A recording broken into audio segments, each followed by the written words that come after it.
কয়েকটা সিনেমা হয় যেগুলোকে দেখে যাওয়ার চেষ্টা করলেও বলা যায় না।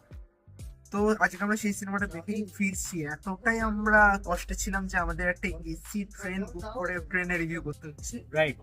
তো hi guys, welcome back to another video of reviews guys. তোমার সাথে আমি রিও। আমি রৌনক। আজকে চলে এসেছি আমরা মোস্ট অ্যান্টিসিপেটেড, মোস্ট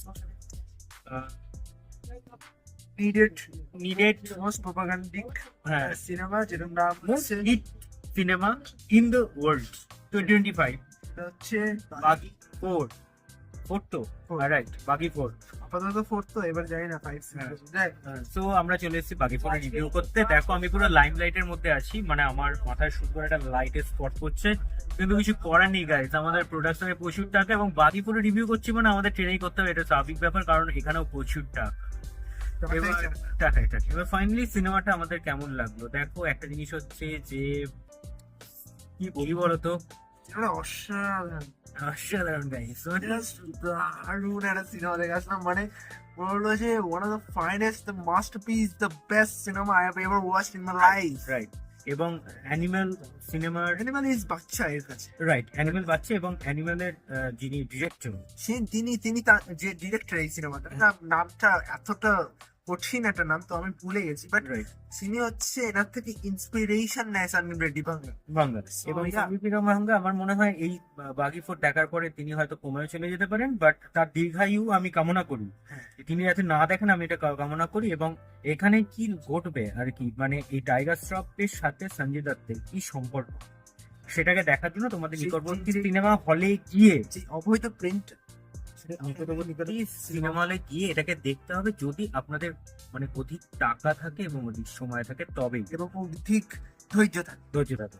এবং এই যে আমাদের সিনেমাটার মধ্যে পজিটিভ দিক নেগেটিভ দিকগুলোর মধ্যে থেকে যেটা বলার, যে পজিটিভ দিক কিছু নেই বললেই চলে, শুধু একটা আছে, তাও কোনো রকমের টিকা দিয়ে ওই অনেকটা দুইতে হাফ মার্কস দেওয়ার মতন, সেটা হলো ওই টাইগার শ্রফের এখানে কিছুটা অভিনয় অ্যাকশনটা বা অ্যাকশনটা একটু ওয়ার্ক করেছে। বাকি সবাই তো জাস্ট অ্যাক্টিং এর নামে হেগেছে।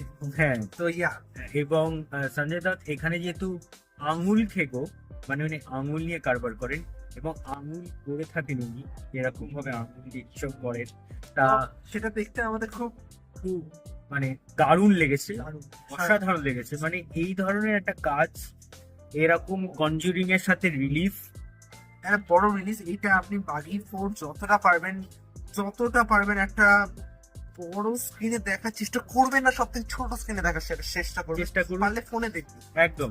এবং যেটা বলার, যেটা সব থেকে বেসিক্যালি যেটা বলার আমার, যে এই উইকে দুটো সিনেমা যেটা রিলিজ করেছে, যে একটা কনজুরিং লাস্ট রাইডস এবং তার সাথে বাগি ফোর, দুটোই ছড়িয়েছে।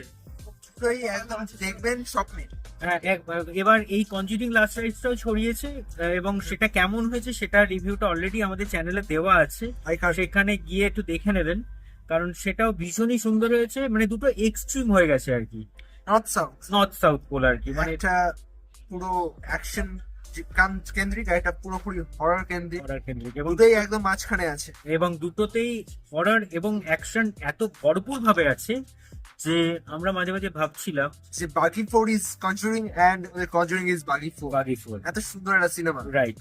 তো এই ছিল হচ্ছে আজকের বাগি ফোরের রিভিউ। মানে মাথায় হাত উঠে গেছে, মানে বাগি ফোরের বাগি ফোর রিভিউ করছি এইটা ভেবেই আমার কি একটা মাস্টারপিস ফিল আসছে। Right. So we are doing the বাগি ফোর রিভিউ।